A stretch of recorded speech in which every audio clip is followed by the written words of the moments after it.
All right. It's another episode of Talking the URL.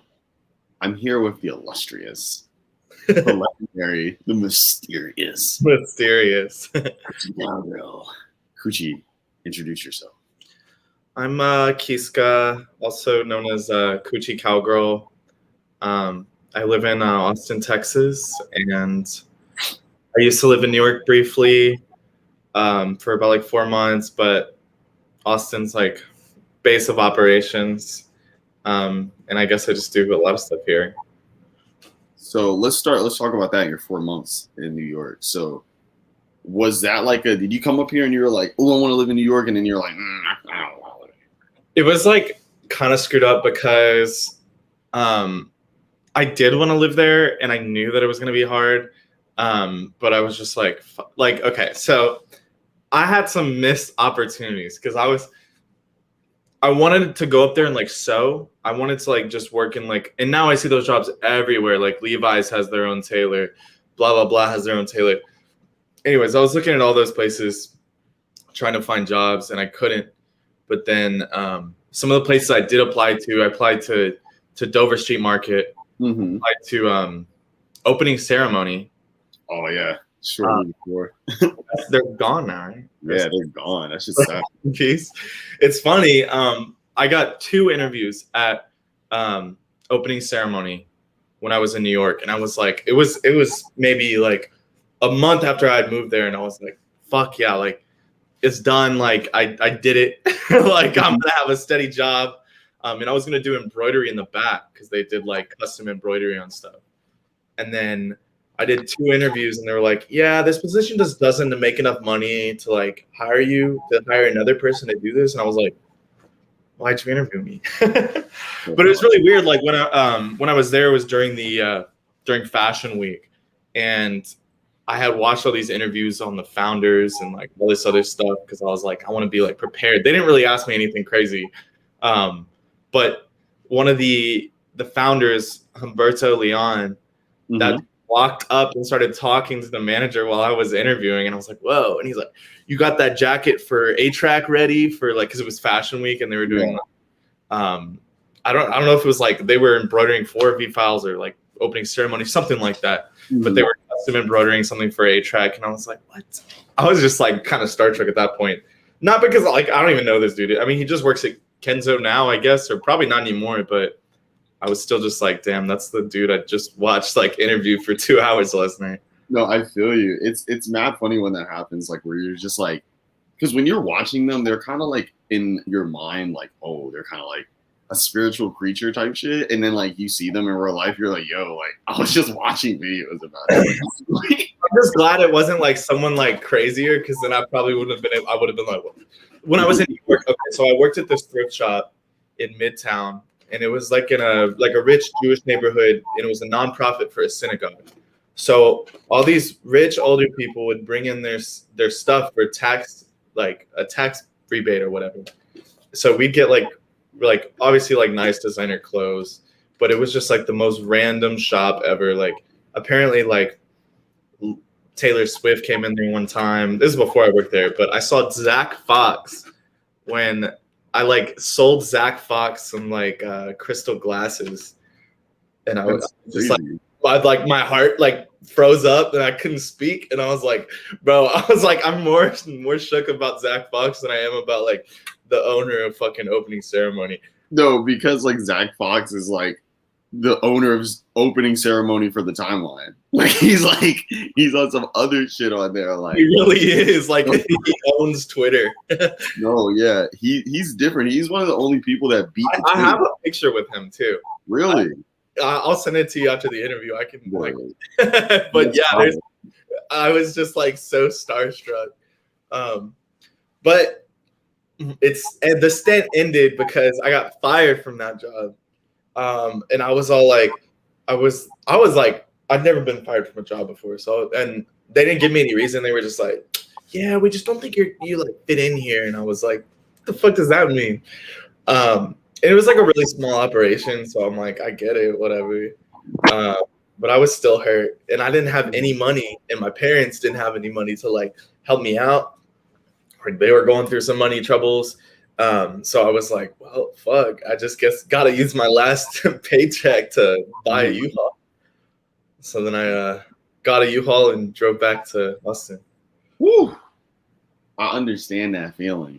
That shit is different. Oh, like it is because I was just like, it's like a possibility that you could end up homeless in New York. Like if you don't like, I don't even know. You know what I mean? Like, yeah, you're like one slip away from like being fucked, like essentially. Yeah, but it was fun while it lasted. I really didn't do much, but I did apply to like. I mean, I just thought it was cool even getting an interview at opening ceremony, 2 interviews, and then Dover Street Market. It was like so bougie. Like I walked in and I could already tell they weren't going to take me serious. They talked to me for like 10 minutes and we're like, all right, see you. And I'm like, yeah, Dover Street is like they're all like aliens in there, man. They're just like, hello, welcome to Dover Street Market. Are you ready to purchase items? Like they're really like I get it because I've worked in like high-end retail, but these dudes are like on a different like they're almost like pretentious so that you buy stuff. They're like kind of like don't talk to you unless they absolutely know that you're gonna buy something. Yeah, that's kind of crazy. I don't know. They're like the reverse of like Supreme employees. Like they're kind of the same, but it's like what are Supreme employees like? Supreme. Okay, they've gotten better, like because like now they're corporate, but bro, like back in the day, like yo, Supreme employees were horrible. You would go in there, but it was rightfully so. Like, imagine you're like a skater, right? And you're in this store, and some dumbass little kid like me pulls up with a polo and some Jordan 6s on, asking, like, opening T-shirts and looking at them and shit. Like, bro, they fucking hate you there. And it kind of made you become cooler because they didn't hate you because you were like cool. They hated you because you were like doing lame shit. So, you know, like when you were I can't even imagine working at the Supreme store. You know, 90% of people who walk in there are not trying to buy anything. No, and the thing about it is that, like, okay, in Manhattan, right? Like, you know, all the downtown jobs, right? All your little like retail, all the Soho retail jobs. All of these people, though they are still retail workers, they have a higher sense of like, they're like, but I work for Comme des Garçons, but I work for Palace. Like, and it's really interesting to see how the pretentiousness sometimes, like, you know, like leads to you walking in there and not feeling welcome. Like, I sometimes wonder if that's like part of their training, like literally to like be aloof. No, because okay, I went into the Rick Owens store in LA and they were pretty nice, but they were more pretentious than like 4 years ago when I went in there, and they're really cool. But when I went into the Rick store in New York, oh my God, like it is literally, they're just like they'll stare daggers at you if they can like tell that you're not buying nothing. They're like, yeah, it's very, especially the Rick people. Like, no, I love going to the Rick store and just like they are into it. Like, out of all of the employees, they get like their employees look like they're in the world. Okay, so I took a picture. I'm gonna like just show it on the camera. I took a picture a long time ago of when I was in New York of this dude in all Rick in the subway and his girlfriend, and I felt like, bro, like, and it turns out this dude worked at the Rick store. Oh my God. Like full, like he was incredibly fitted, and his girl was wearing these like Y3 like wrestling shoes. He had the tractor boots, which were like brand new at that point, and I was like, holy shit, he's got the tractor boots. Like, and I should have known he worked at the Rick store, but it was just so funny. It's really funny seeing people in like full Rick. Like, I used to live in this place called Greensboro. I mean, not Greensboro, North Carolina. I used to live in this place called Martinsville, Virginia, and it's really close to Greensboro, North Carolina. This is like a normal southern like city, you know what I mean? Kind of like Charlotte or some shit. And like this guy was walking up and down, up and down, up and down this fucking like downtown block, and he had on like this full, bro. He had the cummies on. He had like the yes, he had the cummies on. I was like, what? Like the Margiela cummies? Yo, yes, like yo, he went full like he had that, and then everything else was Rick. And it was like he was looking like a art, like the picture of the archive dude. He's like, nobody here knows that I'm wearing like that's what they look like. But I was just like, dude, like you ripped down. He was like, yep. That's it. That's all he's like. He was like, Yeah, that's like what he does all day. He just waits for someone to like acknowledge that he's wearing Rick, and he's like, you see it. And then that's like his like. He's like, all right, I got 10 more people before I can walk back inside. Keep it pushing. The quota, That's but like, funny. Also, it's really funny because people like that. Like, remember, like 6ix9ine. Nobody realizes this except when I first saw 6ix9ine, I was like, that's him. He was the fucking meme where it was like pussy N-word like on his shorts, and that was like the fucking what's it called? Pyrex era. And like, oh my god! And it was it was crazy. And then he also was the kid that suplexed his girl on Vine. I've never even seen that. Was that like a meme? No, yeah, it's crazy. You've seen it before, but you wouldn't know it's 6ix9ine. Not know it was him, bro. That just proves that man's an industry plant. Like they were like, okay, we're gonna turn this meme into like a music meme. No, for real. It's like, I don't know, that seeing those type of people kind of like you trace back their internet, like I guess origins and stuff like that. And like I know people are gonna have a field day with like our generation. Like once we're at that point and like they go back and they see like all this. Yeah, literally. I remember feeling that way, but like there was a lot of like Vine people who just like what's that one dude's name? He like made those weird ass videos. He was kind of like, oh fuck, I cannot believe I can't remember it right now. But I don't know. That's like not even a good descriptor. But the dude who dances, I'm talking about the white dude who dances, who like dances to like dubstep and shit. Oh, okay. I got you. Apparently he's like actually a professional dancer, but he hung out with all those dudes, and then they ended up like getting their own like TV show pilot or something. That's like crazy. Or maybe it was just on YouTube. Either way, it was just like that little Vine generation was crazy. Like an informal comedy troupe, all from like Vine. It was really weird. No, because Vine was so interesting because like I feel like when it started to fall apart and when everyone started going to their respective directions, like some people floated and kept afloat and got to transition to some other shit, like, and then you got Jake Paul, like he got a whole ass career off of. That's the funny thing is that I know he's from Vine, but I don't even know what he ever did on Vine. He was just some dumb kid with his brother, and they'd just be doing dumb pranks. You're like, hey, what's up? It's the Paul brothers. Like, but that's the weird thing too, is that like it's like because that like format hadn't been like explored yet, then it was like so much more like creative, and that people weren't trying to be like formulaic. Like that's why TikTok is like all of it's kind of the same in a way, is because it's like that, like we've already done that with Vine, so people like know like how people like make funny videos in like a minute or whatever, you know what I mean?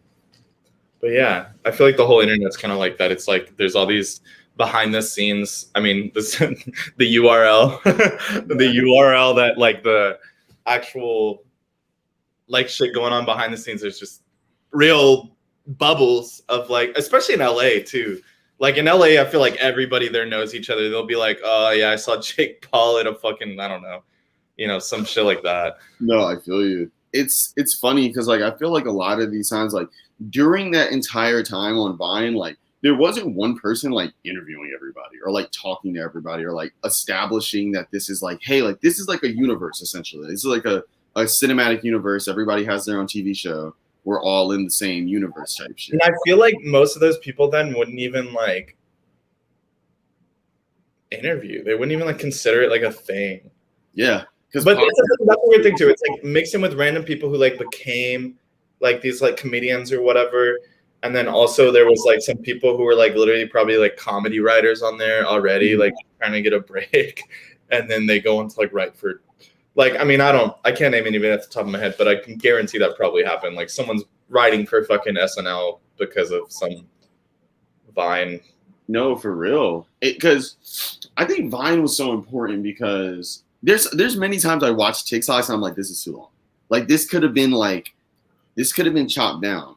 And Well, what was so fucking funny is because they hit you with like the setup, the punchline, and that's it within like 5 seconds. it was essentially Pink Panther's comedy. Yeah, Like, literally all the good shit in there. Yeah, it's like because this is like I'm a copywriter. That's like my job or whatever. So I work at like a marketing agency and like I write stuff and da da da da. Essentially, Vine, Twitter, all that prepared me for it because it's essentially like like on Twitter when you had 120, you had to get it all down to 120. If you had the 300 character idea, and that's what copywriting is. It's like I have this big idea. How do I get it down to this consumable sentence? Like I remember on Twitter, like when I first got it in high school, people thought I was really funny. That account's like long gone, but I just remember being like, I was like, I probably think about my tweets the most because you'd be like sitting there like rewording it, like you'd be like, should I say like they are or should I say they were, like it'd be like the stupidest like smallest little bullshit. You're like, what would make this like like funnier, but like quantifiably funnier. You're like you're like which words is gonna make this, which is the weird thing because it was never the concept. It was literally just like how you phrased it. No, for real. And that's such an important thing because like 5 people may have the same idea, but there only maybe one person that knows how to do it in a way that everybody can get it or understand it or it translates the best. Like, and that's a skill. On TikTok. No, for real. Like someone like it'll be like so close to being funny, and then you're like, bro, you just messed it up. Like, TikTok is interesting because it has the components of a Vine and the casualness of a Vine, but it still has monetization and stuff. So like, I have friends right now. I have friends right now that have like crazy like TikToks. Like my friend Kyle has like over 1 million like followers on TikTok. And he's getting paid every week, like every month on some YouTube shit. Like it's like YouTube. Like so these people that are booming on TikTok are actually dead making money. That's the difference between it and Vine. Like Vine, you had to get the monetization aspect from all of the other things. Like you got to sell T-shirts, you got to do this, you got to do that. I mean, I enjoy that. I think that's like really good that.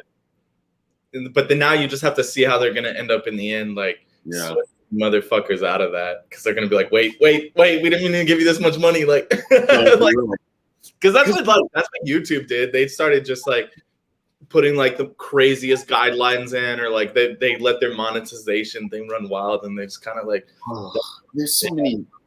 Like, I'm excited now because Twitter's got that, but like. I gotta, you gotta hit like 10K before you like make it. Yeah, they're kind of wilding with that. What about the micro influencers? What about? I feel like lots of people I'm mutuals with are on their like second or third accounts. Like people like Gum used to have like 50 or something K. Mm-hmm. There's so many people where it's like, this is my 4th account. I probably would have been around like 6K at this point, 7K. But like I finally came up from the ashes like for the 3rd fucking time. And each time I got banned for the same thing. Like the last time I got banned. Like that's what I got. I was always afraid that's when I was gonna be like sometimes it's just like someone's so stupid or like a white supremacist where you just want to be like, kill yourself. No, and it's not even but that's the thing. It was that I told my friend was like, Tame Impala is garbage, and this is a thing that me and him have. He always like gets me riled up type shit, and like I remember I was like, I'm gonna kill yourself. I was like, bro, I'm gonna kill you. And they boom got my shit out of there. I was sitting there like, yo, like, what's gonna happen? Where to now? Because of like Stan Twitter, I have like made sure to never say anything that could get me banned because I always think like one day I'm gonna be like, you know what? I don't really like hip hop music or something, or I hate Taylor Swift, and then they're gonna like go. They're gonna like scroll like a year down, and they're gonna be like, there it is. they said kill yourself, like you're out of here. Like, yo, for real, because like I understood that. I don't think I've ever gotten. I saw how bad like Nicki Twitter was. Like I knew how Barb's were. So it was like I never wanted to stir up any other. You know what I'm saying? So like the only time I did stir some people up, I remember this white dude said something about like some old white guy said something about MAGA back like 2016, 2017, some sort of quote. And I remember I quoted it and I was like, damn, it feels good that this motherfucker is gonna be dead soon. Like, yo, Trump Twitter, I've never they hit my fucking in like you see how the left is planning to murder MAGAs or something. Yeah, like yo, I just remember that day was crazy because like they were calling me the N-word. I was like, bro, you would never say this to me in real life. I would beat your ass. He was like, yeah, I know. I'm saying it on the internet. And then they'll turn around and be like, I'm not racist. No, it was a very scary, not scary for me, but scary to think like, okay, this is happening on the other side of the screen, like this, like upset. Like I remember it was okay. The only time I've ever had like a bunch of people mad at me on Twitter was one time back in high school where I literally posted a picture from Tumblr of this like leather bag, and I was like this is so cute. Like I want it was a hair on hide, cowhide like backpack. Excuse me, backpack. And these vegans, like straight edge vegans, were like in like literally like being just so hateful towards me. And I was like, bro, like I just like the bag. But then I was like, all right, fuck y'all. And then I just started, like egging them on. And I don't even know how it happened because I was like, where did y'all even come from? Like, it wasn't anybody that like followed me. It was just a bunch of vegans who like were really mad at me for like wanting to wear some leather. And I was like, bro, this is like some PETA shit. No, they need to chill. Like PETA need to, because the thing about PETA, it's like, okay, I understand the vegan, I understand that shit. Cool. But it's like they be moving like people that fuck with like, leathers are like MAGA. Like they be hitting us like, yo, we are I'm like, yo, chill. Like I understand. I get it. I understand. I respect the I mean, unapologetically, I think the meat industry is probably worse than the leather industry. That's what I don't understand. The meat industry is way worse than the leather industry, and I'm like, I need a leather jacket. But also, I get all my clothes secondhand anyway, so it's like, I have the like, oh my god, I have like 5 vintage, like motorcycle or like moto jackets, just black leather moto jackets. It's like the most perfect jacket you could ever buy, and I'm like, you could not make this with pleather. Like, there's not a way to do it. That gotta go. You cannot make this with pleather. You can't. We not giving no vegan leather for that. No. Then I'd be like buying shit secondhand, but I just got new cowboy boots and especially with cowboy boots, them boots are made for walking. They're made to last. Listen, being from the South, I love interviewing Southern people because like the South is just weird. Like it's kind of like we still in like this other world. Like I would come to school and motherfuckers wearing Jordans, and like the other dude next to me got like $600 cowboy boots on. He like literally like even in like I mean I live in like a very like I mean it's like a microcosm. It's like where everybody thinks like Austin's a utopia, but it's like, bro, it's just like surface level politics. But like so everything else is still there below the like surface level politics. So yeah, you got like cowboys. My dad told me in high school he was a kicker, which is like I guess like the older word for like cowboys.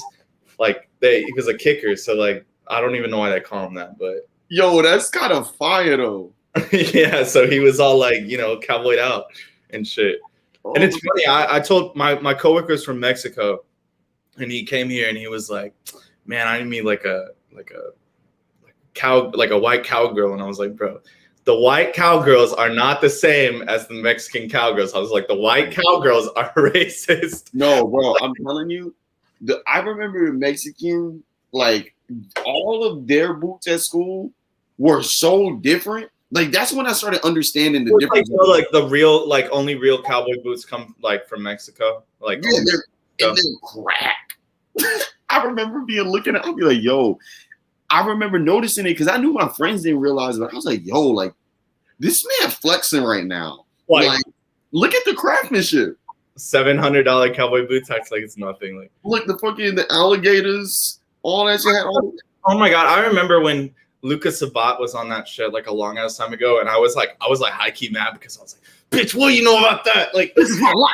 He was like, yeah, my cowboy boots from blah blah blah Mexico, and I was like, I deserve those. Like, no, I feel you. Probably wore them like twice. I'm like, okay. No, like, for real. So this is interesting. So your father was a kicker.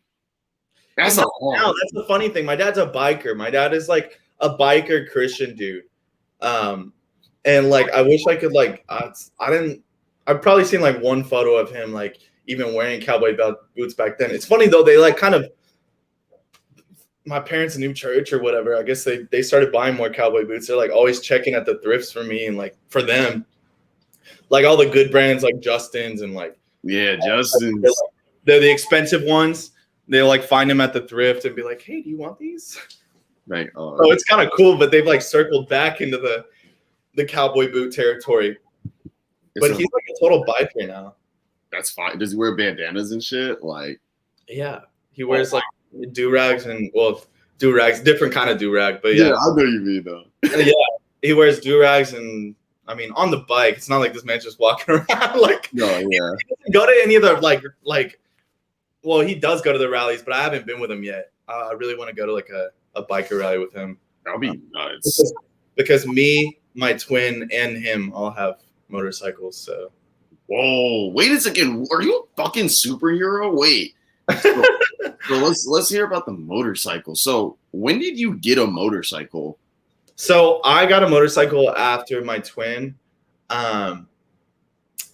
So my twin got one right after we graduated high school.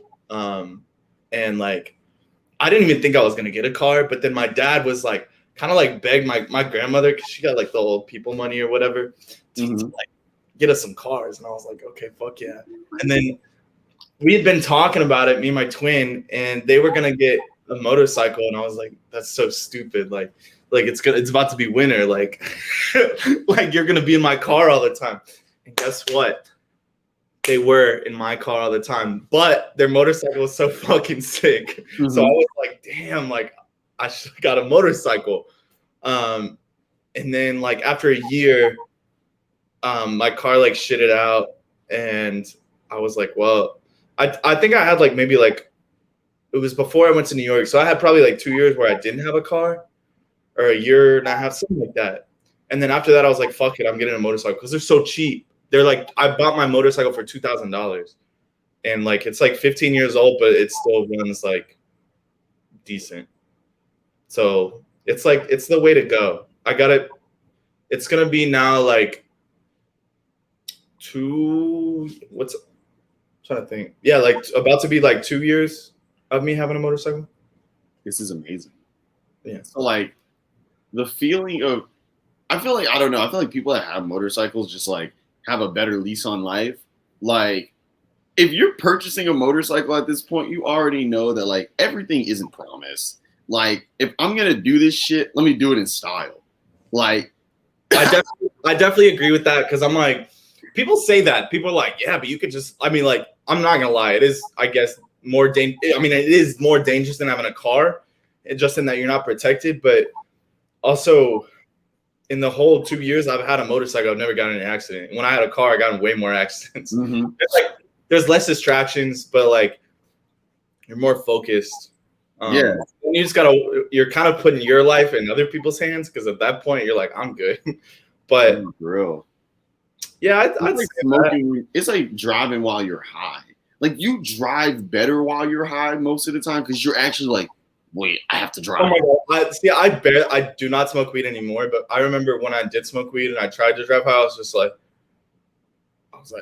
I just remember I was like sitting at a stoplight and then I was like still sitting there at a green light and I was like, oh yeah, like I can go now. It's kind of different. I don't know. It's just like they teach you that like you're pretty much like you're supposed to. Okay, that's what they teach you when you get a motorcycle. You're supposed to pretend that you're invisible. to other people because you kind of are. They show this picture where it's like a motorcycle inside of it's sitting in front of an 18-wheeler. So there's like the square and there's you. So you're like, they only see that square. They don't really see you. Mm-hmm. Okay. Invisible. That sounds crazy. Okay, so like when you're like, when were you first introduced though? Like, when was the first time that like you saw a motorcycle? You're like, yo, I want one of these. It was I mean, like I rode on my dad's motorcycle probably when I was like the first time, probably when I was like 7 or something like that. But then my dad would just take me on his motorcycle. Like I used to go to Boy Scouts. My dad would take me to Boy Scouts on the motorcycle and back. I would like fall asleep. I mean, he has a big motorcycle though. It has like a seat on it and like all this stuff. So I'd like fall asleep on the back of this motorcycle. Mm-hmm. Yo, that's like a crazy place to fall asleep. Right? I never thought about it. And then my dad was just like, and then I started looking back on it. I was like, I could have just like fell right off. That's fucking crazy.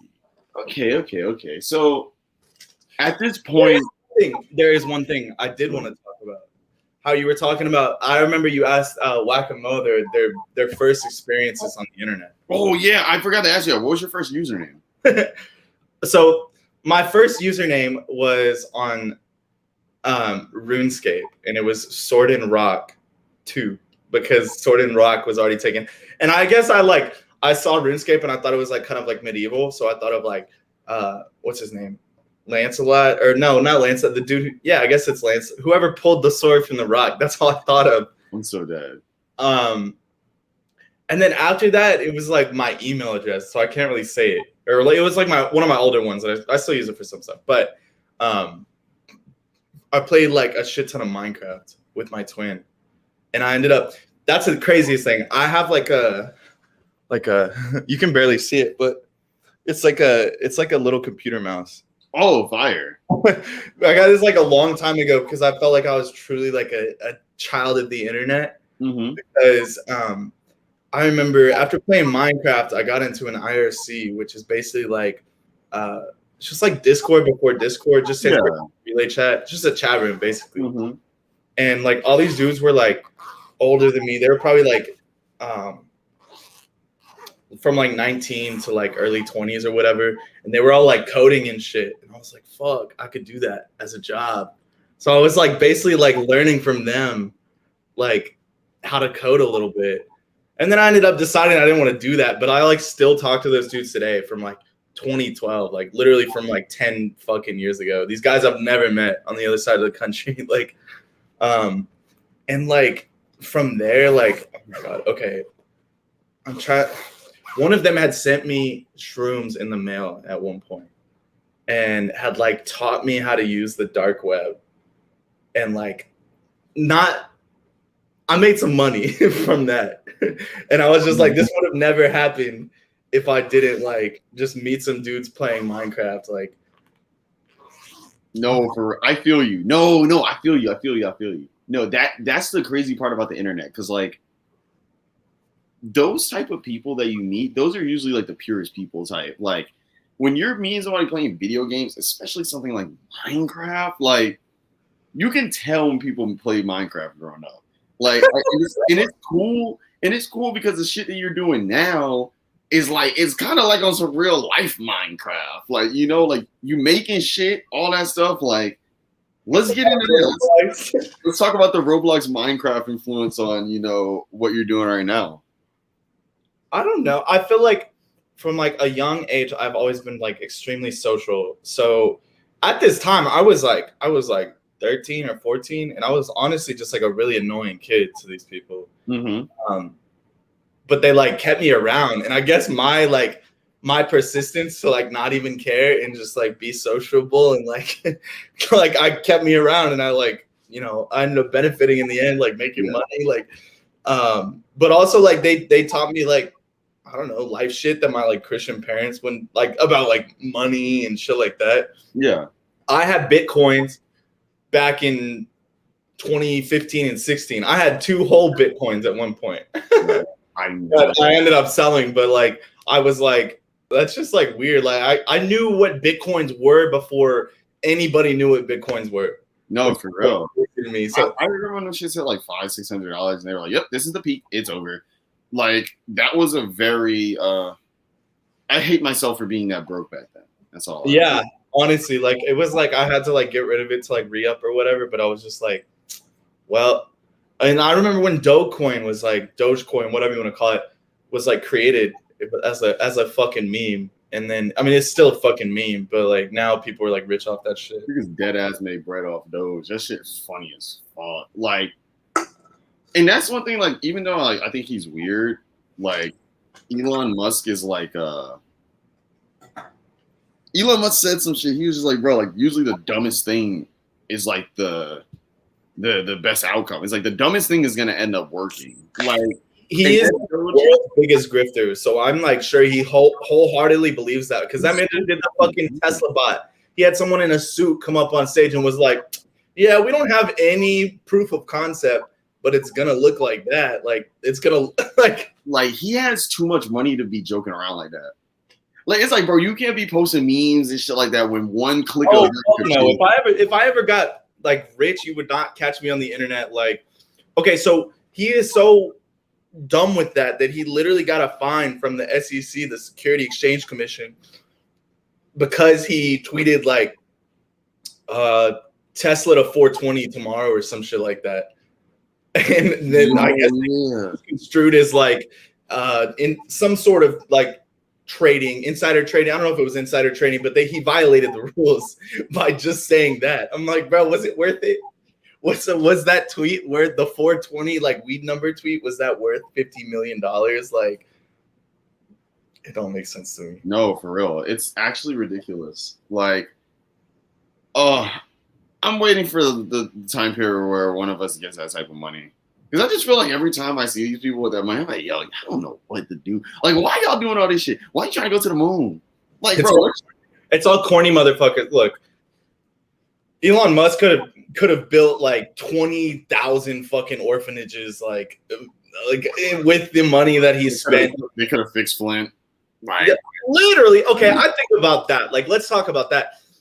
You don't even have to be like Elon Musk rich to do that. Like, what did they like the city guessed that it was gonna be like probably like only like 100 million or something to fix the pipes. I'm like, all of you motherfuckers have like everybody who's just now becoming a bit Kim Kardashian, Kanye West, like Rihanna, they're like, oh, they're billionaires now. I'm like, you motherfuckers go and fix that because they're not gonna fix it. Like, who's gonna fix this? It's so crazy because like it sucks when the world is so shitty that we look to celebrities to try to fix it because the people that are supposed to fix it aren't doing their jobs. And it's like Rihanna can't even chill right now because Rihanna, we are expecting you to pay for Flint. Like do something. Like we are expecting everybody to be able to just like chip in and do this shit. And it's like I mean, that's the thing too is though that like I think a lot of people don't understand. They see like they do a lot of like good PR, but like a lot of the stuff they do is like not. It's like more charity than like helping any like material conditions, because like what is it like? Is it Kobe who has like a school? Yes. No. LeBron. LeBron has a school, but like how much? Like that's all taxpayer funded, pretty much. I mean, it's like a public school, I believe. I don't think it's like, but I can't lie. That one out of all the shits, it's not. That's the best thing. But I'm giving an example of like a project where like it's good PR, but legitimately they're not paying for like a ton of it. It's like it's great that he did that, but he needs to do that like on a wide scale kind of thing. Yeah, because I mean, but also we shouldn't be asking I don't want the celebrities to be. That's the thing. It's like, bro, LeBron fucked around. That school is like in terms of like what niggas did. Like, all right. Let me think. Michael Jordan made a basketball camp that you got to pay $1 billion to go to. LeBron, that school. Oh, that's terrible. No, yeah, Michael Jordan doesn't care about. All right, let's focus on Michael Jordan then, because that man probably could. That man could pay for all of Flint with one drop, literally. No, yes, he could literally put some mids out right now and fuel Flint. It's he actually could, crazy. Literally make like the Flint 5, and motherfuckers would go crazy. Like That's terrible. But like, think about that. See, that's good PR for him, and he's doing like, you know what I mean? Can you imagine if he dropped tomorrow? Everybody would want that. No, for real. I had this idea. I made this whole concept up. Hopefully, anybody watching this don't steal this shit. Intellectual property. Yeah, look. So basically, watching. So basically, I came up with this idea. We were like, yo, let's make a clothing brand that everything is super expensive, right? So like the hoodies are like $1,000, but the money goes straight to somebody that needs bail. So like you bail somebody out by the clothes. Like say if like I bought like I'm wearing this hoodie, it got nothing on it. It may just have like one fucking tag on some shit, but it was $1,000. And when you see me in that hoodie, you know, like, damn, this dude bailed somebody out of fucking jail. Like that's crazy. That's a crazy concept. $250 socks, $500 shorts. Like everything is like super overpriced, but it's like it's for it's like, yo, like all this. That would be like, oh my god. So that's such a great idea because honestly. But that's the fuck thing is that everything is marketing. Everything. It's crazy. If you found a way to make that, that's the thing is that the goal is kind of at odds with like how you would have to market it because you would have to be like celebrities. This is super exclusive and you need to buy it because nobody else is gonna have it. You know what I mean? People can afford that or whatever to make it like a status symbol to make it so that people would buy $1,000 hoodie, but then you're not selling as many because you're marketing to a certain amount of rich people. Yeah, it's really weird. Like the idea first came up because we was like, dude, we need. I was just joking. I was like, bro, let's make a woke leaderboard. Like let's make a leaderboard in which motherfuckers, rich people can flex how much they've given back. Like, let's make this shit. Let's make it like this. So it's like, for real though. Like you cannot start your own charity to funnel tax money through. Like, no, you gotta straight up buy these hoodies. No, and it's like, yo, I don't know. It's just like I looked at everything. It's like now it feels like life. You gotta gamify everything for people to want to do the right thing. You know what I'm saying? Like, I don't know. At some point, we're just gonna have to put a foot down because, like, yo. I know getting people out of jail. During the May uprisings, I saw like how much money was raised for bail in like Minneapolis and shit. I was like, I didn't know that most bail was that fucking cheap. Like, and like, I mean, they were bailing out like 40 motherfuckers would get arrested protesting, and then immediately the next day they'd be out. Just like it can be that simple. Yeah. And cash bail. That's my message to the Made in the UR audience. And cash bail. Shout out to that. Shout out to the URLians. Gotta keep them right. Oh yeah. So let's talk about your event. You did an event recently. It tore the timeline up. Had some crazy guests. Let's hear about it. How it came. Okay. Before I talk about the event, I want to talk because that was my first show that I've ever thrown. And like. The venue owners didn't even fucking believe me when I said that because I have 400 people there. For one, I mean, like, look, Gum was there. Gum killed that shit. And Gum has, oh my God, like some crazy raving fans. Like that dude, like, I swear to God, like Gum could be like, yeah, I'm in fucking Jamaica right now. And like 10 motherfuckers would hop on a plane to Jamaica. No, for real. No, it's different. He's different, bro.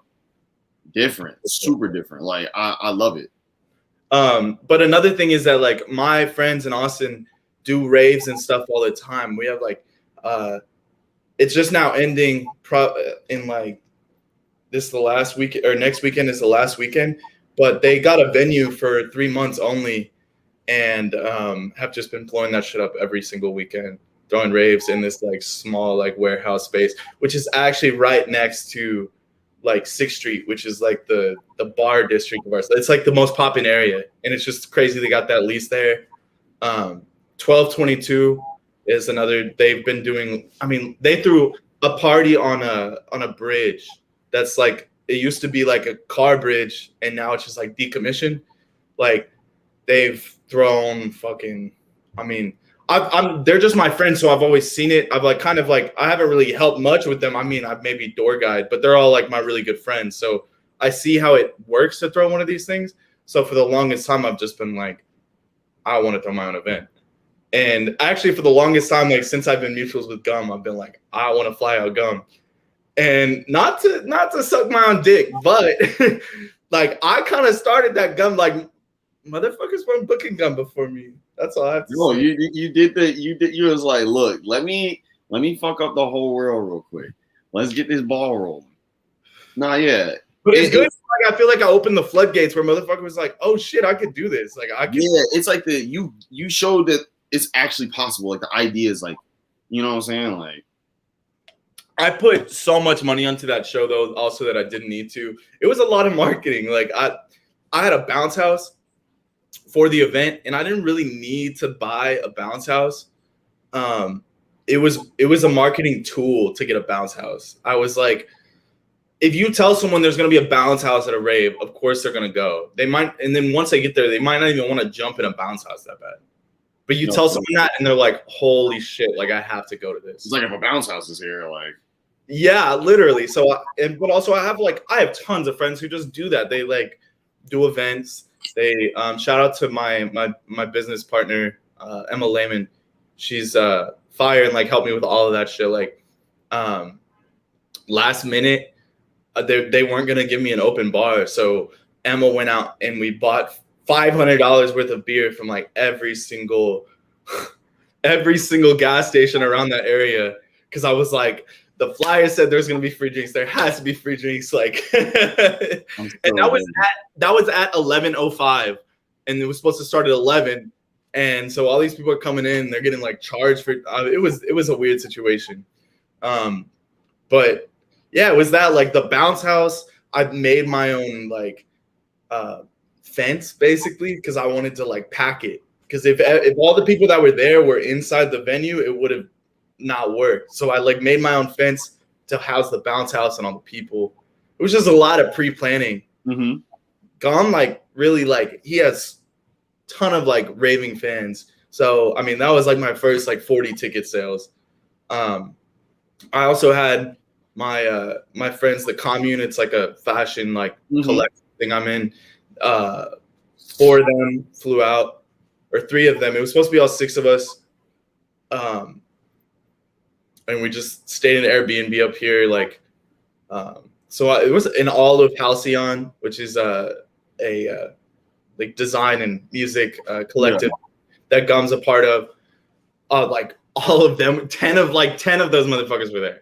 It was just crazy. Like, it was a real life Twitter link up. It was like everybody. It was like the crossover episode.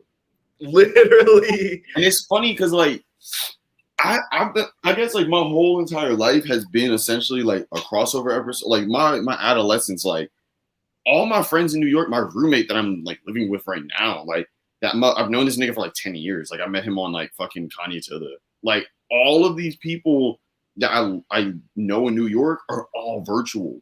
So I just started realizing like when I saw that I was like, yo, like this shit is like crazy. Like y'all never did this shit before. Like this is wild. Like, and I'm glad to see this happening because it's like, I don't know, for all this time, I thought everybody hung out in real life together. Everybody knew each other.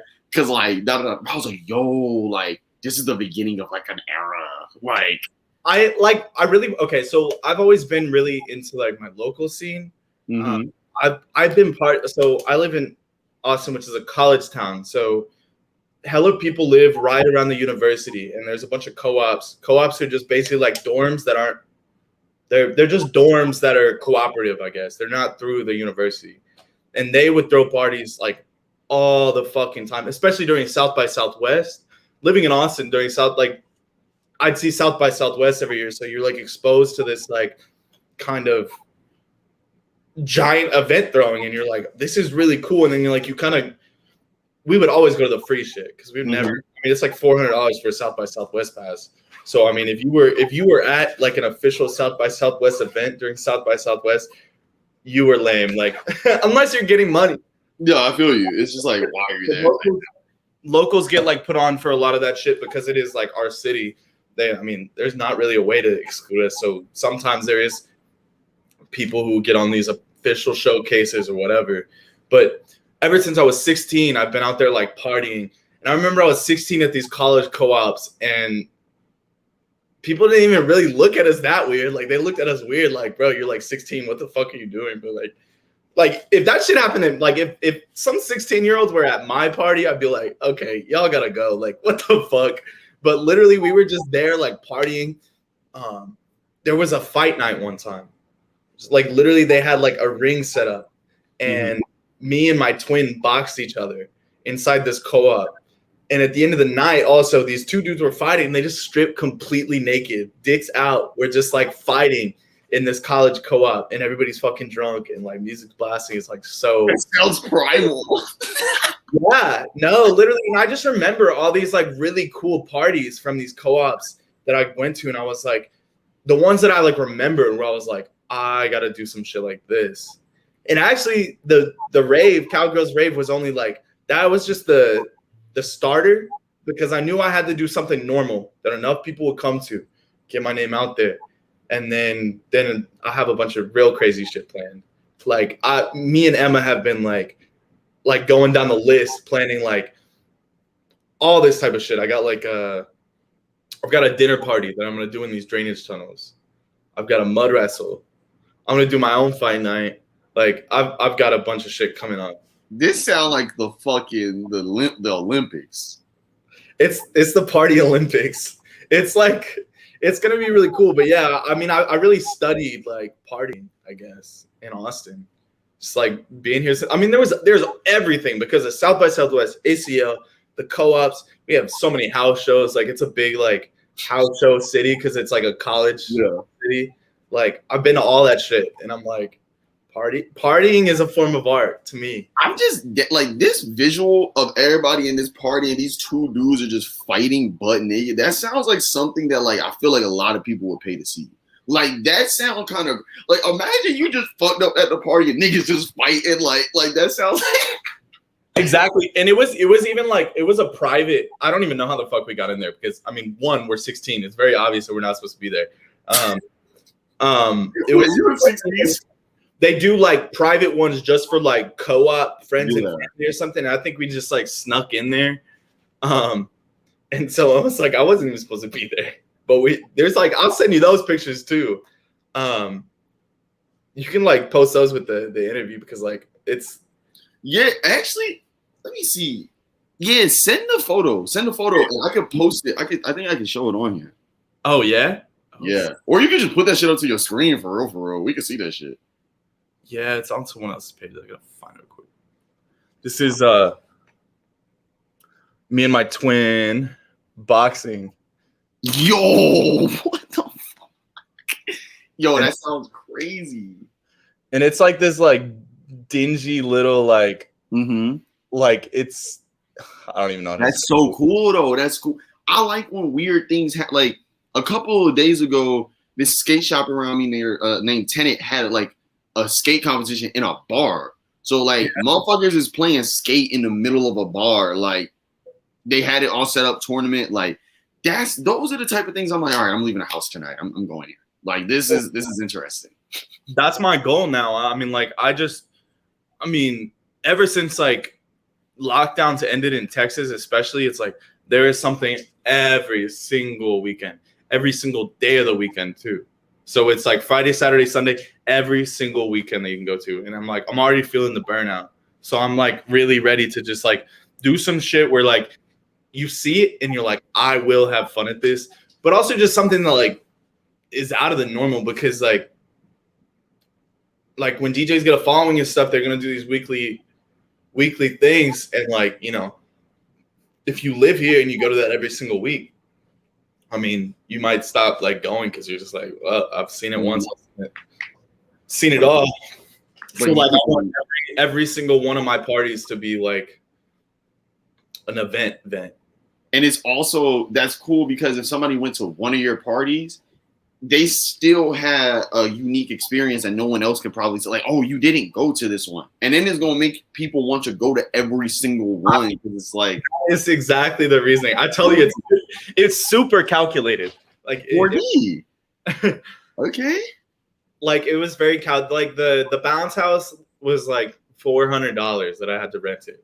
And like, I don't even have that money really. Like, I was thankful that the venue wasn't asking for all the money up front. So like I paid them out and all this other stuff, and all my like employees or, well, I mean, like that's the thing too. I don't do volunteers, so I'm trying to. It's always gonna be like 15 and up. So I'm like trying to figure out how I can get enough people in there, and if I need more, people like more security for a certain event or more this, then like I have to be able to pay them. So it's like I'm like I have to get the following who will pay that money so that I can pay my people and do another one. Yeah, damn, that's real though. You getting everybody paid, like everything that's real. Because a lot of people will sit here, oh, everybody's volunteers and motherfuckers is just glorified interns and shit. Nah, that's cool because that you have a platform. I mean, that's a big thing here in Austin. I mean, there's nothing wrong with that. Lots of people will just volunteer, just to work door or whatever. But I mean, like, I just think about it. I'm like, I would rather be paying somebody so, there's at least like, they're not letting motherfuckers in the side or whatever because they're getting paid, type shit. That's so crazy. Damn. This is dope though, because it's like I feel like I've interviewed a couple. Wait, let me see. Who from the comp? I've interviewed you. Wait a second. I did the Gianni. I feel like every single person I've talked to from the commune, like y'all all are like on some like, it's like y'all a team. Y'all all have like specific like skills. It's like, like everybody is like on like y'all have a really good ensemble there. Like, no, I fuck with it. I've been talking to Camellia. I was talking to him. I was like, yo, like I want to get y'all like to do like a huge like podcast on here. Like everybody's talking. Like we'll have like a round table type shit. Yeah, me and Camilo. Well, all of us have talked about that in the past.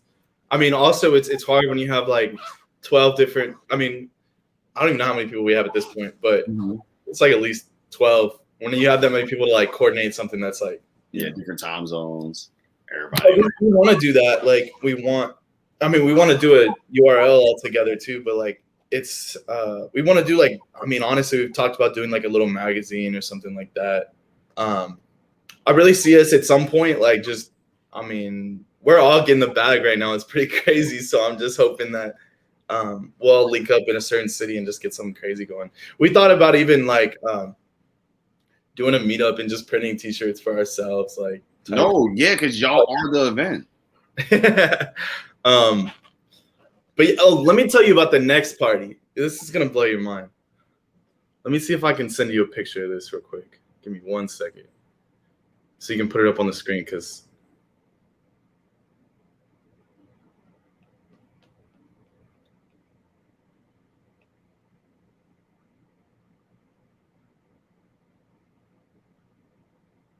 I'll send you. What's your Instagram? Made in the URL.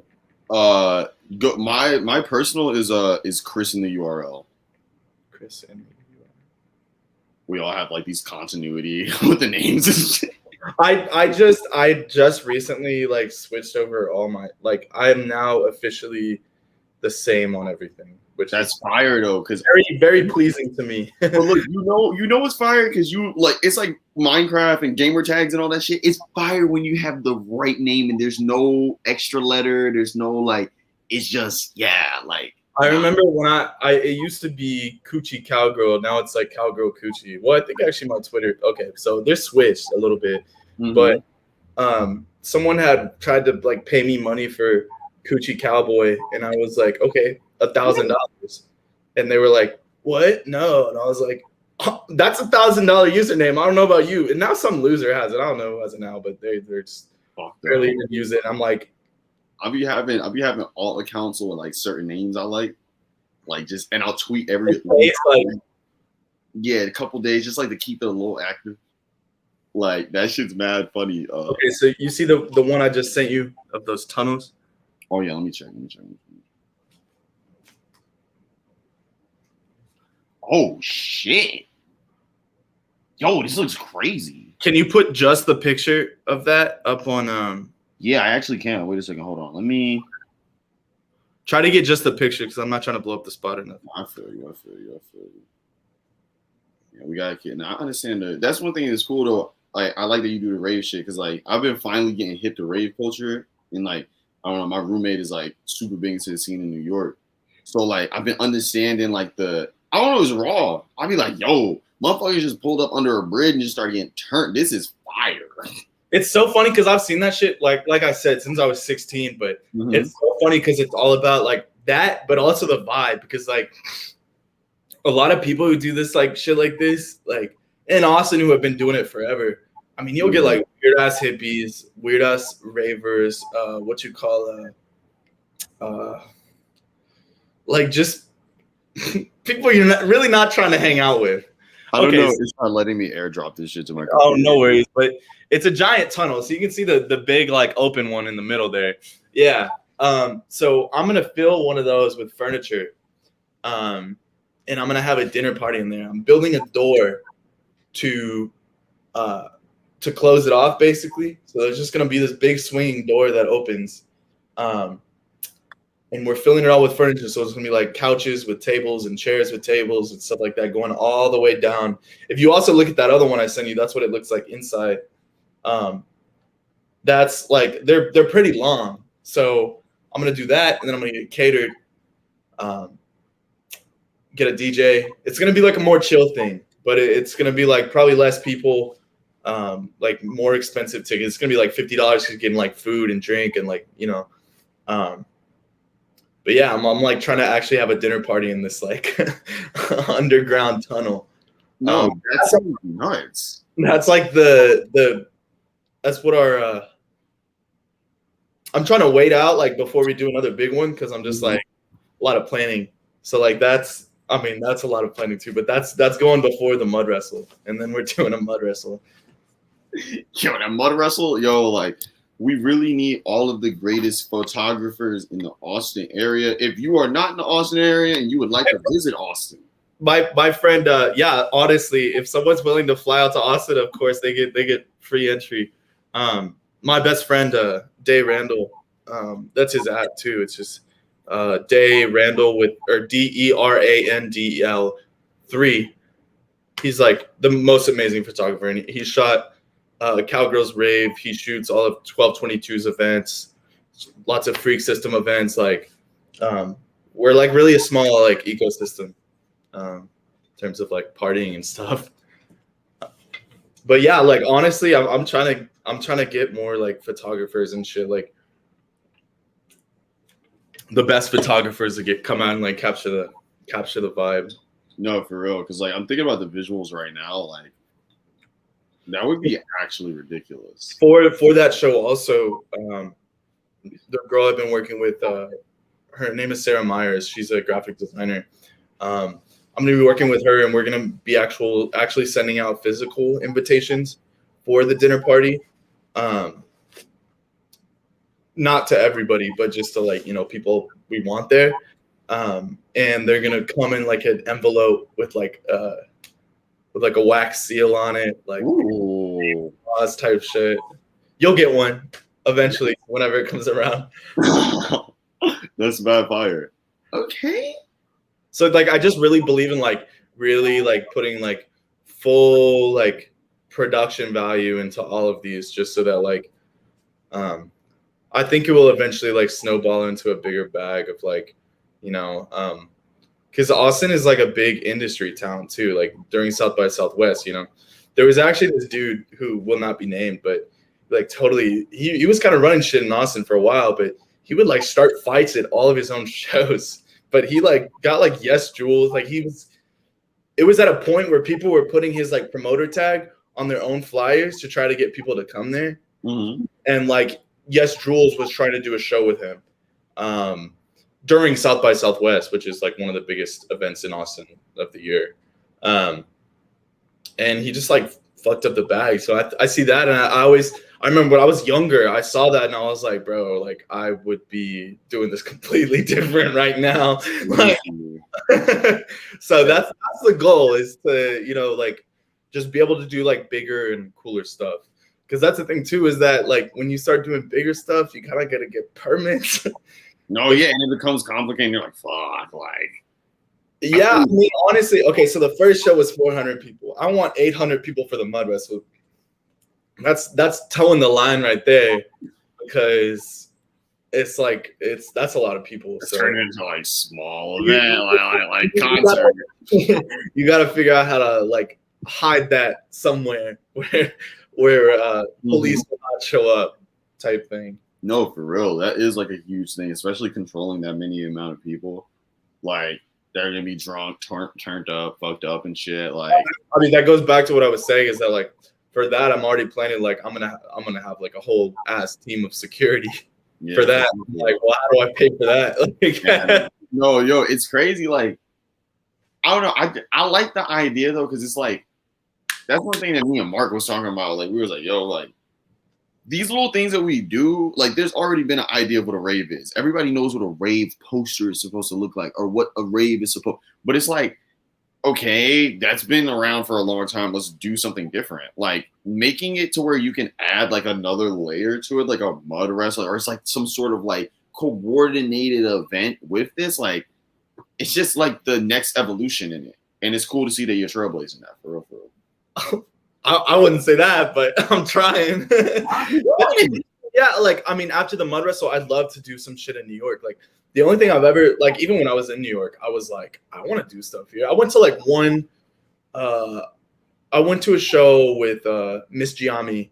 That was like the first and only time we met before I left. But it was just at some bar, and I was like, okay, I've been to like a event at a bar. Like it was like after hours of the bar, I guess. And then I also went to this art show, which was really cool. Somewhere in Brooklyn, like up some stairs, it looked like which is really interesting. It was just basically like an empty apartment, and I couldn't tell if like they were moving. I didn't even know, but I was like, obviously, like area there is like sparse. Like it's hard to get a spot to like do some shit. Unless you're doing it under a bridge or whatever. And then I can't even imagine because in New York, like cops are fucking everywhere. But it's so crazy though, because like you would think that it's like that, but it's like a lot of events now are starting to become like, you know, like ticketed at like, you know, clubs and shit. But these little underground raves be happening. Some shit at a club, it does not have to be normal. Like that's the thing. Like I thought about when scouting like venues for stuff. I'm like, well, I could do it at this bar, but like how do I get a fucking mechanical bull in there? Like that type of shit. Like, so one of the next events is gonna have a mechanical bull. No, that's a few events down, but it's just stuff like that. Like it's like you're working with these like super big like ideas, and you gotta put them in these like really small parameters. You know that skateboarding brand Dime? Yeah, I saw some screenshot of their competition. Okay, that's exactly what I was going to talk about. The Dime Glory Games is essentially like if the X Games was made by a bunch of niggas that smoke weed and like we're just like from Argentina. Like it's the most funniest shit. It's a fucking skate competition, but it's so like it's if you would show somebody the Glory Games back in the 90s where skate competitions were like, all right, we got 3 heats and you know blah blah blah blah. Like it's just like they took that idea and was just like, nah, this could be way more than this. And it's interesting to see this happening respectively in other lanes. Like that's why I'm really excited to see a mud wrestling rave. Like skaters have always been like really like pushing shit forward, considering like because if you think about it, like in the 90s especially, you got all these like hesh dudes who like just do not give a fuck and are just like straight up doing whatever the fuck they want to. So even just that idea of like these dudes who are pulling up like, I don't know if you've seen it. I think it's Jaws like trying to jump like this like 50 stair or something like that. Oh and, yeah. Like they come back like time and time and time again for a fucking jump. And like if you think about it, like these dudes obviously could have been arrested like probably a few times, but it's just like that thing of just like not giving a fuck. Like that's an event right there. Like they're just doing it. And the mentality also is like with skaters, it may not be the right way, or it may not be the quote unquote right way, but they get it done. And it's like that type of mentality when you go into other fields, it just translates so well because you become the ultimate resourceful person. Like you're MacGyver essentially in your mind because like as a skater, having to get back up again, get back up again, get back up again, having to do things the wrong way for it to be right. Like you start being able to just like think differently. Like, personally, I like some of the fucking like links I've seen like skaters go to just to skate like one spot, like like scoping out like some spot for like weeks, going in like this specific time frame, like no lights on anything, so they no, can see for the real. shit in the dark. Like, No, it's ridiculous. And like I respect. That's why I respect skaters so much. I'm just like, yo, like it's every like time you the see party someone, equivalent of like people. What's the word? Like when you stay squatting, like you yeah, ever heard of squatter parties and like in like. I mean, I'm sure they happen in New York, but it was a lot in like Germany, like post-war Germany and stuff like that, mhm. where it was like they were literally squatting on just like some abandoned building that didn't belong to anybody, and then cops would come, but it's like we don't know who fucking owns this building. We're just here. Like, what are you gonna do about it? Like, type shit. Like, they're not gonna arrest 600 people for partying. They can't. So it's like you're literally like giant middle finger to like the powers that be, just for just for a spot, or just for a party. Like, it's pretty cool. No, yeah, like it's kind of just like I don't know, like in certain sports, like so you could do two things in two different sports the same. You know what I'm saying? Like, and once you start like recognizing that, like that's why like this generation of kids that ended up doing everything, they're gonna be able to make all of these things that I guess like they're into like so fucking unique because they're coming at it from 30 different angles. You know what I'm saying? Like that shit's amazing. I'm still gassed up off these like like you got to start bringing these parties other places. I'm trying to see the Mud Wrestling Party in New York. Like that needs to happen. Look, if you can make it happen, we can make it happen. I mean, No, for real, because like I threw my first party. Cowgirl Coochie X made in the URL. For real, like we threw the first party. I'm telling you, like this happened in literally like 15 minutes. Like I was like, yo, I'm coming to New York next week. Like, let's throw a party. And like it was Jack's birthday and my other friend's birthday. I was like, all right, yeah, y'all, we're gonna throw y'all a party. Boom, hit up Mark. I'm like, yo, you want to do this? Like, da da da da. Like, and we just did it. Like, I feel like you have a lot more expertise, so we could definitely do some shit for real, for real. I'm trying to do that. I'm trying to, because like when Wack and Mo pull up, we definitely gonna have to give them. Look, bro, I'm renting a sky crane. We're getting one of the so I work in construction, and like even just seeing a sky crane, I was like inspired, because I was like, you can get anything into anywhere. Like, so like I'm like, look, I'm trying to put a mechanical bull on top of a New York, high rise kind of. Yo, that would be kind of nuts. Yo, okay, so this is gonna be the last. This is the last part, and this is how we're gonna wrap everything in. So this is how we tuck the burrito. Okay. So the construction. So tell us about your construction, and I guess like the reflections of like what you do in your personal work, and then how that impacts like Well, I mean, like I'm actually just now getting out of it. I got a promotion. I'm going into sales now, but I got hired because my cousin was just like posting, like trying to find somebody to work with him, and I was like, I'll do it. I mean, like since I was a kid, my dad's like a biker. He's handy. Like, bro, this man just like probably fix everything in our house. Like, I've worked with power tools, so I was like, I can do it. It's honestly kind of weird for me because I'm like ordinarily like a femme presenting individual, and these like hyper masculine spaces, and it's like ultra code switching. You know what I mean? Like, you're like, and then I learned Spanish from like just working with them, because like 4 of our other employees are from Mexico. My cousin speaks Spanish, so I was the only white person at the company. So you had to adapt. You was like, all right, I'm gonna learn. Like, yeah, I mean, but my boss always knew that. Like, it's really funny. My boss is cool. He's like kind of a creative person. He he'll be playing guitar in our fucking showroom, just like he's like badass at it. But he's like always knew that I was like a creative person and like wanted to do something else. So honestly, I wouldn't say the construction has like came into a lot of stuff I've done yet, but also because like I was like, oh yeah, I can like, I mean, it's something I never would have thought of. Like when I'm talking about that tunnel party, I'm like, oh, I know exactly the kind of drill bit and exactly the kind of fastener that I need if I want to hang something. You know what I mean? Yeah. And I know how to make a door and know how to mount it into that concrete so I can put a door over this giant tunnel type shit. But it's like, it's a small detail. But to me, it's like, would it be the same if there was just a bunch of furniture in this tunnel and there's no door on it? Because then it's not really like a space. It's just kind of like, I mean, I don't know. It's really about like transforming it, and there's always going to be some amount of construction. There's actually this really cool company in Austin called Neon Tiger, and they've done and you should look them up. They've done all the lighting for these 2 new bars, which are basically the coolest bars in Austin.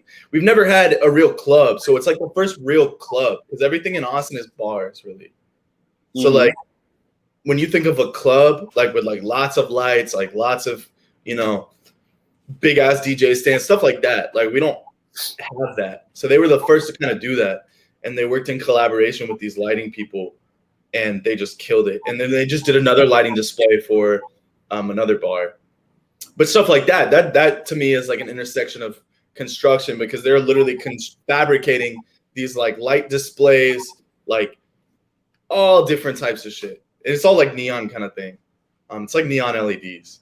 But I kind of keep that mindset that like you really can make anything you want to, and it's probably not as complicated as you think it is.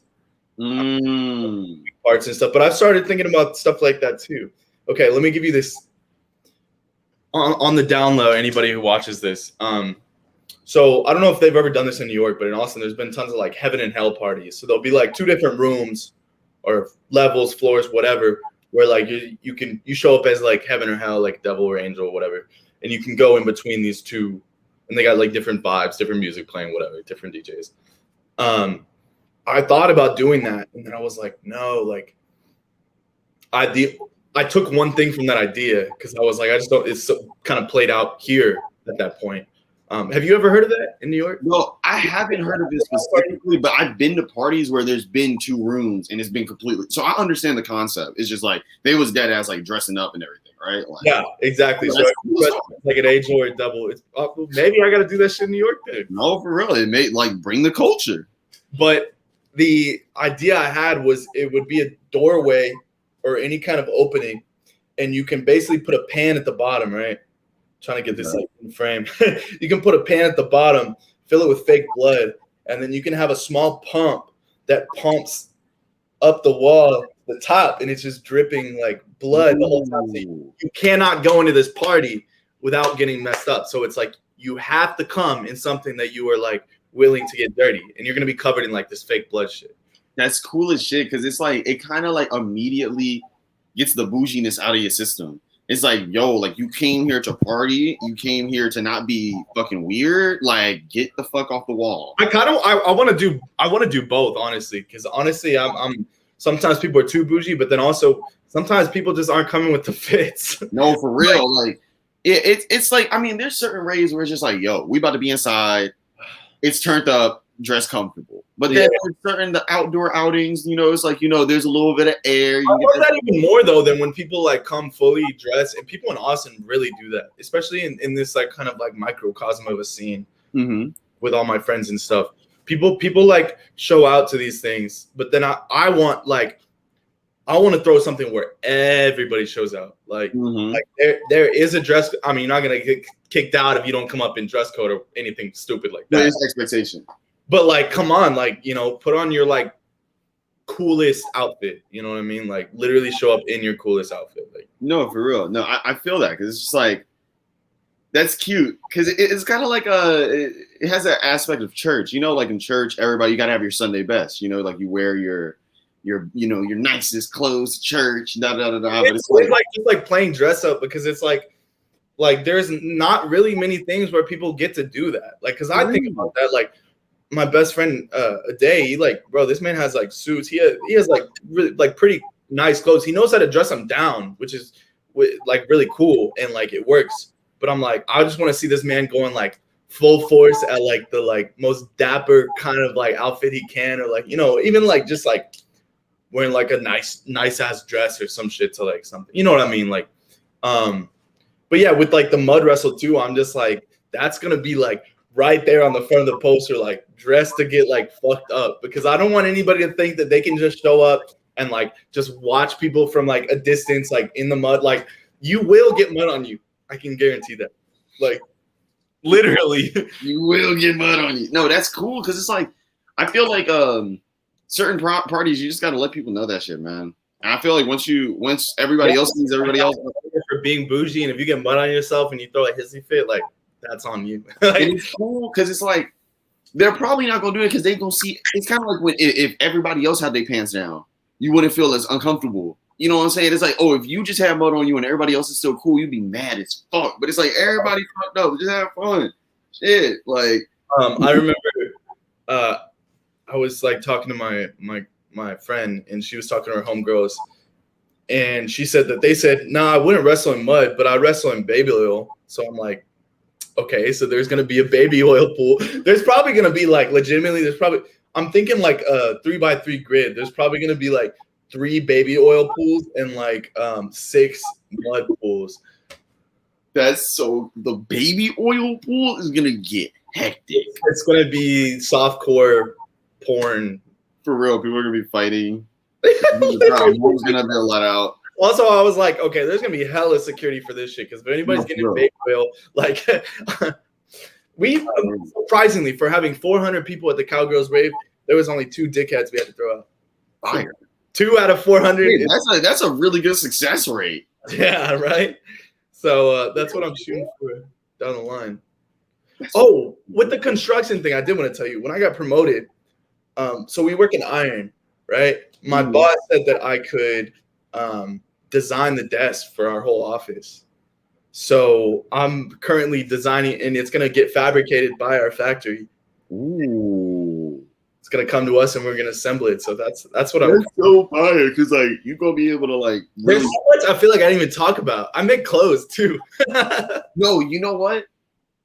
This is the good thing though, because at most of the time when I interview people, I usually don't even like to talk about the thing. I'm trying to figure out who you are. Like, I want to figure out like who you are. Like, by the second interview, we can get all into the nitty gritty. Oh yeah, this is gonna be a second. Let's go. But this is the first. It's just the introduction. Gotcha. You know, like, because I don't know. I think that everybody that's gonna interview you after this is gonna ask you all those questions. Like, oh, okay. That's why you're a great interviewer. Like, you got it. Yeah, you know, I'm trying to get people to get completely sold, because like you can fuck with somebody on Twitter and everything like that, but once you see them moving and talking and you can identify and you can start, it's like, oh, I'm just like them. Literally, I mean, that's what kind of got me into like, it was either like, it was like a Basquiat or an Andy Warhol. No, okay, so first, like the first thing that ever got me into art was a Basquiat documentary. And I was just like, that's just crazy that he just like came up like that and was just making this like super authentic art to him. But then also I learned about Charles and Ray Eames. They designed a bunch of chairs. Well, they did more than chairs, but their story is just crazy. And then you start looking at this shit and you're like, there is like nothing you can't do. I mean, like nothing. Like no, for real. Determination. But also that's the thing, is people think they gotta have like some like crazy budget to do a lot of this shit, like, or even just like throw your own party, or like, you know, work on clothes, or like do anything really, and you don't. Like, it's like if you have the determination, you'll know where to cut corners on budget constraints and stuff like that. No, it's like eventually you get to a point where you have that hustler mentality where you have to actualize your dreams in any way possible. It's like, if that's what I thought about with this next party, because I'm like, this is hella complicated. I mean, like, these tunnels are like maybe like 50, 75 feet long, and I'm trying to fill the whole thing with furniture, right? Damn. So I'm like, where do I put this furniture beforehand? How do I get rid of it after? How do I move it in? The simplest part is, how do I move it all in? that's the simplest part. No, for real. You got to get a caterer, like, all the other things that come with a normal party, you know, like DJs, lights, you know, sound, blah, blah, blah, like drinks. So, but I'm like, well, I did the fucking rave. I can do this one. No, that's it. It's like, It's like you do it once and you're like, okay, I got this. Yeah, it's like this was. You remember how hard it was in the beginning, and then you're like, okay, I did this shit. Like this is super super hard now, but I can get to that hill. I can get over this hill. You know what I'm saying? Like I did it before. That's what the first one was, I guess, was really just for some shit for me to like first to like build an audience, and then just to like feel it out. Yeah. Because I was like, no one's gonna pay $20 for well, at least not here. Someone told me it was some halcyon dudes were like, what? You're charging $15 for I was actually charging 10 pre-sale for a gum show? And I was like, well, the thing is nobody around here is gonna pay more than 10 or $15 for a show at all. No, for real, because that's unless they know that it's gonna be worth it. Mm-hmm. That's the whole thing. Is I remember without all these countless like weekends, always just like our friends would like call each other and be like, "Are you trying to go to this tonight?" And they'd be like, "Oh, it's a $20 cover." Be like, "Is it gonna be worth it?" Like that was always the next question. Yeah. No, it's like real. If you knew it was at least gonna be a little wacky, then you're like, "All right." But like me and the day used to say that all the time. Was like, we're trying to have a wacky night, nothing else. Like just it has to be wacky. No, for real. Like, nah, we had a couple of those dilemmas. Man, Moody Man just played in New York. Moody Man played, and I didn't go because guess what? I didn't. The pre-sale ticket was like $40. Who's Moody? It's like, are you talking about the producer who produces for Gums? Like who Gum be standing? Moody Man, yeah, like a house legend. Yeah, right. He came to this place called the Knockdown Center. When you come to New York, have you been to the basement? Yo, like, okay. I didn't go anywhere. I was so broke. I remember. I feel you. No, when I was up here, I was like, before I was up here now, like, I was so fucking like, oh my gosh, like, I was sleeping on a couch. Like, I lived in the Bronx in like what was basically, it was literally 40 square feet. And I had a living room out of that, but my room was 40 square feet. And then I worked in Midtown. So I commuted from Parkchester to Midtown every single day. Like, back. Yeah, it was tragic. I understand. That shit is crazy. I was up in Harlem. I was on 136 in Lenox. Word. It was like kind of like where I'm at in Brooklyn. I'm in Bushwick now. Like, have you seen that picture where it's like if the girl brings you here and know you about to get the best head of your life? I live in that block. Like that's my stop or whatever. Is it the same picture if a girl brings you here run? Is it the same picture? Yeah, it's the same one. It's the same one. Both statements are true. Both statements. Kill me because that is literally what my stop looked like in the Bronx. No, it's mad funny. Like Broadway, Myrtle Broadway or whatever. It's so fucking like there's so much shit going on. The one girl I talked to when I was in New York lived out there. Oh like, this location is stupid fire though, because like, okay, you got Moo Ring right here, then you got Bossa right here, then you got like da da da. Like I did go to Mood Ring. Okay, yeah, okay, word. So you was right near my, like like all in the Bushwicks. Yeah, my friend took me to like some of the New York classics, I guess. Yeah, there's some. I've been going to a couple recently. I think the weirdest one I went to recently was called the Jane. It's like a hotel on on the west side of Manhattan, by the water, and it just felt like I was in like you know how Ralph Lauren has stores where there's like a lounge and shit in it or something like that. Yeah, imagine that, but like Abercrombie and Fitch during its peak. Like, that was the decor of this place with a sprinkle of Gossip Girl. I was in there with a Palace jersey on and jean shorts. I was like, I don't know where I just got to. Like, who? I was like, where? It was a vibe though. It was a vibe. You go in places like that, and you're like, I wonder what their like target customer is.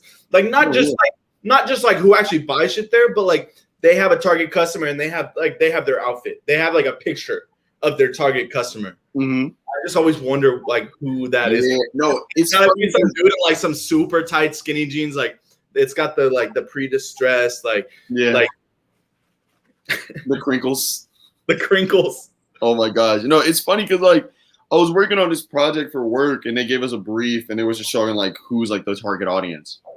And like one of them was me. Like it wasn't a picture of me or whatever, but like the description, I was sitting there, I was like, when they were reading it in the meeting, because I'm usually like, me and my partner are usually the youngest people in the meeting. So like they're reading this and everybody else is in there like, oh yeah. And I was sitting there like, nigga, the fuck, this is me. This is crazy. But you got the leg up. No, it's funny, like, but on the project, we knocked the bitch out. Like, we got the bitch.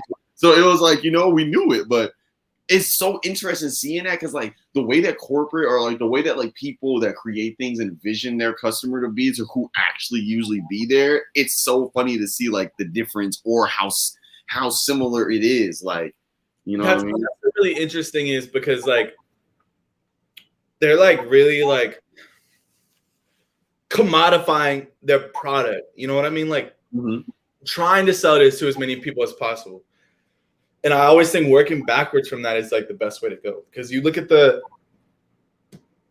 excuse me, I got the hiccups. You look at, like, all of, like, the designers and stuff working now, and they're not really, I mean, they're not designing for, I mean, obviously not big fashion houses. Like, independent fashion houses, they are all designing for themselves. And it's like something Margiela said that, like, I'm not designing for, like, any woman.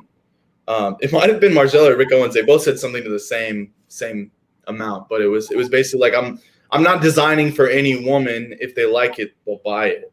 Kind of thing. Like, it's like you're designing for people who can make up their own mind, and then the following follows after, not before. It kind of just ruins things when you're like, I need to capture this specific audience, because you work within so many constraints. No, yeah, because that's why, like, with URL, like, we're, like, working on, like, right now I'm, like, working on, like, my official first, like, clothing brand, like, so it's gonna be called URL, and, like, we were thinking about, like, oh yeah, thank you. Of course I have. What do you mean? No. If you were interviewing me and I hadn't seen your clothing, I would have been mad. I would have been like, I wait. Let me show you one piece. Hold on. I'll show you one piece. This is a little sample that we just did. Most of it is just like crude, like, I don't know, stupid, like, oh man, you like, I don't know, just stuff that's like based on like how we felt growing up. We were on paint, but like a lot of this stuff is us testing out the capabilities of our printer. Like, all the things that we've done before have just been us like kind of like figuring out like, okay, how big can we do a graphic? How big can we do it until it looks weird? Like, literally, yeah. And like, I don't know, the one thing that we were just talking about, we were just like, bro, like, we were gonna just do like I don't know, like we're not really basing like, okay, we're gonna do like a menswear line and we're gonna do a women's like, and it's not even also like, oh, this is a gender neutral brand, but it's just hoodies and t-shirts. Like, oh my god, that is the most annoying thing to me ever. I'm tired of hearing about this. Like, oh, this is. If you have to tell people that both genders can wear it, then like it don't make. Yeah, you just like I'm not. Also any like gender non-conforming person is gonna be like, oh, I can't wear this. It says menswear on it. Like, yeah, like, and also the thing that's stupid is like, I don't know. I hate buzzwords. Like, I hate buzzwords. That's why, like, with all this shit, like, I'm very straight to the point. I'm like, bro, in the product description, I'm like, dude, I'm broke, buy it. Like, I don't care if, like, it's like, do you fuck with me? Like, if you do, fuck with it. Like, yeah. Everything else is like, bro, realistically, a dude like maybe, let me say Sean Witherspoon, right? Oh, man, everything I do is renewable, da-da-da-da-da. Once you remove that part and you start looking at everything individually, like, yo, this is garbage. Is that garbage? Because like that's why like, when we pop out, like it's just like that Sean Witherspoon or his name. It's like Witherspoon, right? Wother, I think. Witherspoon. He was like, I've been putting my all into this, and it was like literally just like a color block, like look, and then they posted it next to the Supreme John, right? Like it looked just like the Supreme hoodie. Like these motherfuckers be selling niggas dreams. Like Pharrell is the fucking king of this shit. And it pisses me off because I love Pharrell. I identify with Pharrell. I'm an Aries from Virginia. I think I'm just like this nigga. But I see certain things like human race. And I'm like, bro, people are buying this because they think they about to have your skin. And you just be sitting here like, yeah. It's the ultimate scam. It's like the woke clothing. Like, oh my God. But also, I mean, like, don't get me started on that. There's not really much clothing that's like very like, buying new clothing is like the definition of not being sustainable. If you're buying some new shit, it's not sustainable as you think. Yeah, it's like let's just stop. Like you gotta like tell yourself, I mean, look, it's all about management. It's like the whole thing. It's like, I mean, I'm not gonna eat at like, you know, fucking Nobu every night. I'm gonna fucking, you know, I'll cook at home 6 days of the week, and one day I'll get like fucking Nobu or something. Yeah, no, for real. Like, one day of the month. Mm-hmm. You know what I mean? It's like that. It's like you gotta like sustainability isn't some shit that, and it also we can go into how like this shit isn't even this mainly like, you know, the United States military is like the biggest polluter or whatever. But I mean, like if you look at a brand like Stella McCartney, which for the longest time I did not know is Paul McCartney's daughter, which I should have known. But yeah, Stella McCartney's a big like high fashion brand. She's been doing that shit forever. Wait, she's Paul McCartney's her daughter? Yeah. What that and it's so because like motherfuckers don't fashion industry is nepotism and you don't even know it. Like no, okay, yeah, of course. So, but like it's the craziest shit that you don't even know. You don't even think about it because you're like, no way that would be Paul McCartney's daughter. Same thing with Greg Loren. You see this show, you're like, oh. Devin Aoki, I don't know if you know this, is like sister-in-law to Steve Aoki, the DJ, the guy who throws cake. Yeah. Their father was like the creator of Benihana's. Yeah, I watched this documentary and when I saw it, I was like, what the fuck? Like he's like this eccentric he like died in some like crazy like ski boat accident or something. I don't even know. Like, like just like eccentric millionaire, and he's like, yeah, I'll get my daughter and son jobs. Like, whatever. Right?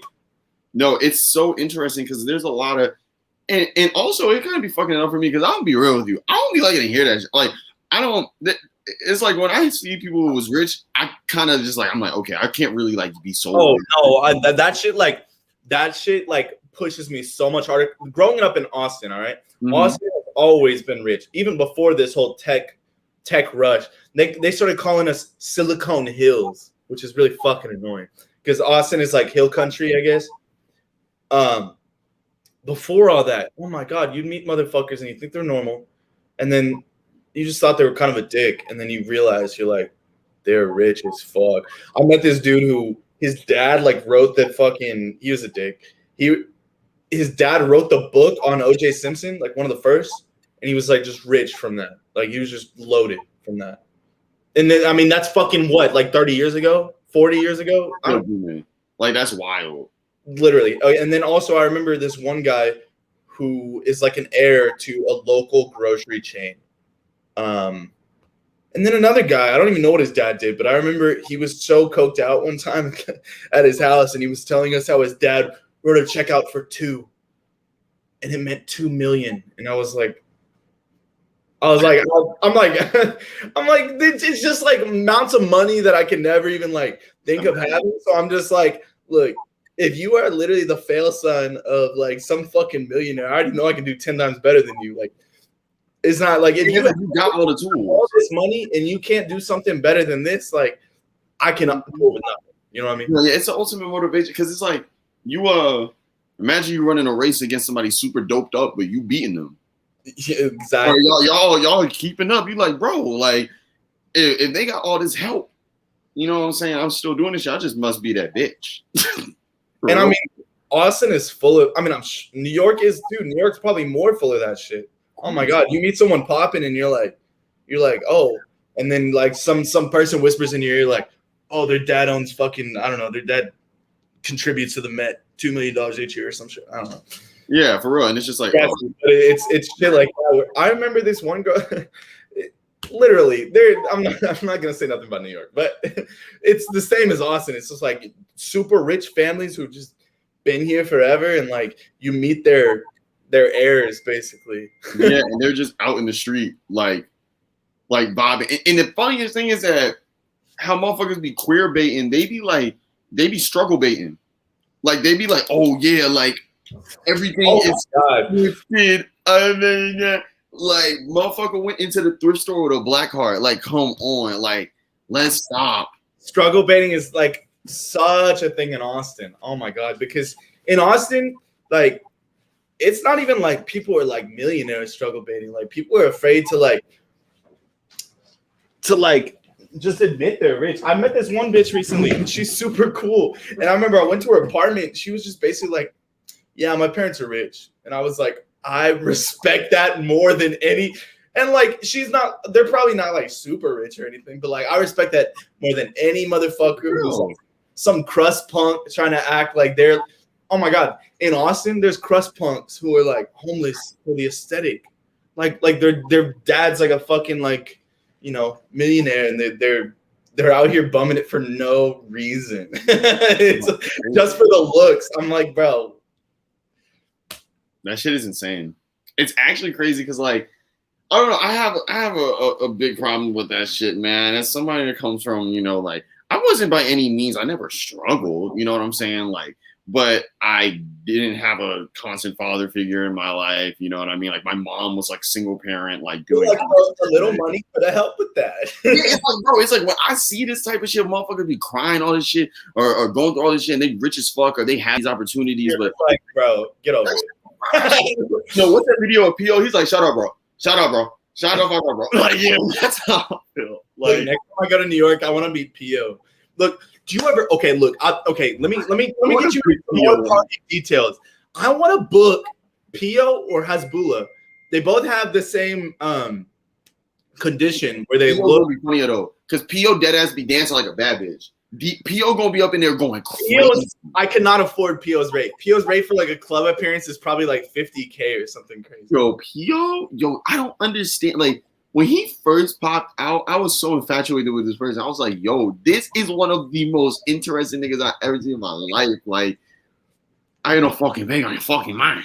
Like you could tell this motherfucker was just there for the ride. Like, he was just like, and it was funny when he first when he first moved to America, that shit was funny as fuck. When he was like, oh, on the way to Connecticut, like, okay, bro, that's still he was a walking a walking meme machine. But no, you definitely yo. But okay, look, Hasbulla, invest in Hasbulla stocks. He's the Russian P.O. Yo, he is. Yo, dude, you smoking? Because I don't think most people would know this. I only figured it out through like just scrolling through some comments, but he's famous because he looks like a mini version of fucking like some MMA fighter who's Russian.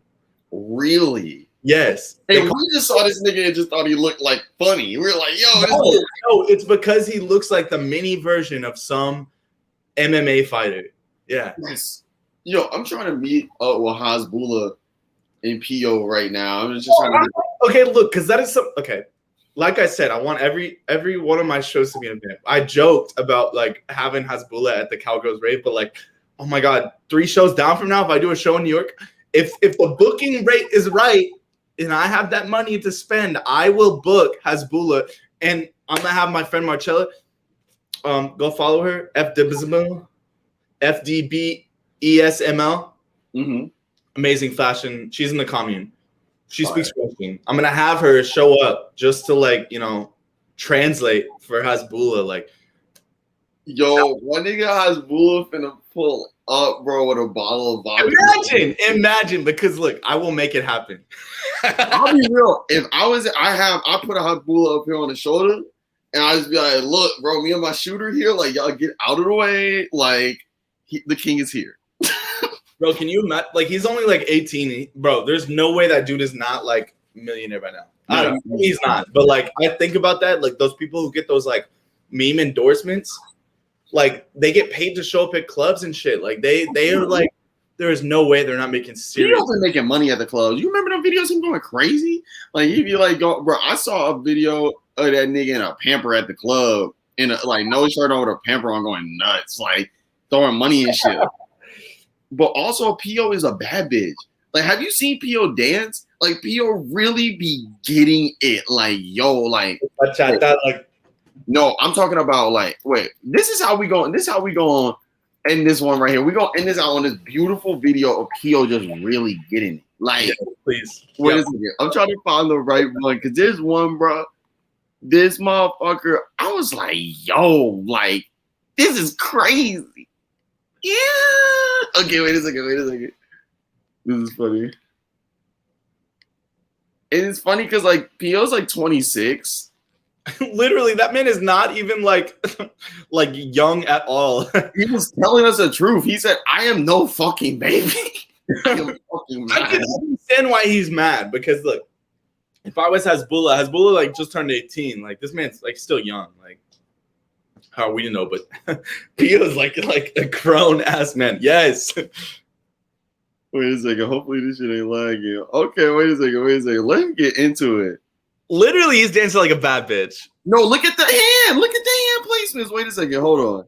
Because I know there's this one video. He has like a weave on, and he's like with the weave like going crazy. I don't know. Oh my god. With him. With the hookah. With the hookah, yo, I'm telling you, you get his little. There was this one skit he did. You remember when it came out? Yeah. And he basically dressed up like the kid, and like there was a like it was in like the shit. And he was like, come down here. He was like, I got pizza, and P.O. was like, nah, no. And he was like, I got hookah, and P.O. was like, you got hookah?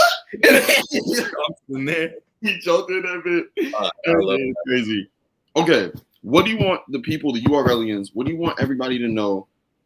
For this, what everything you want to plug, everything that you about to do in the next so and so months. Shout out to Mark and Shayna for their amazing success. Shout out all of the commune. Shout out everybody who helps me out in Austin. Day Randall, I mentioned him. He's a photographer.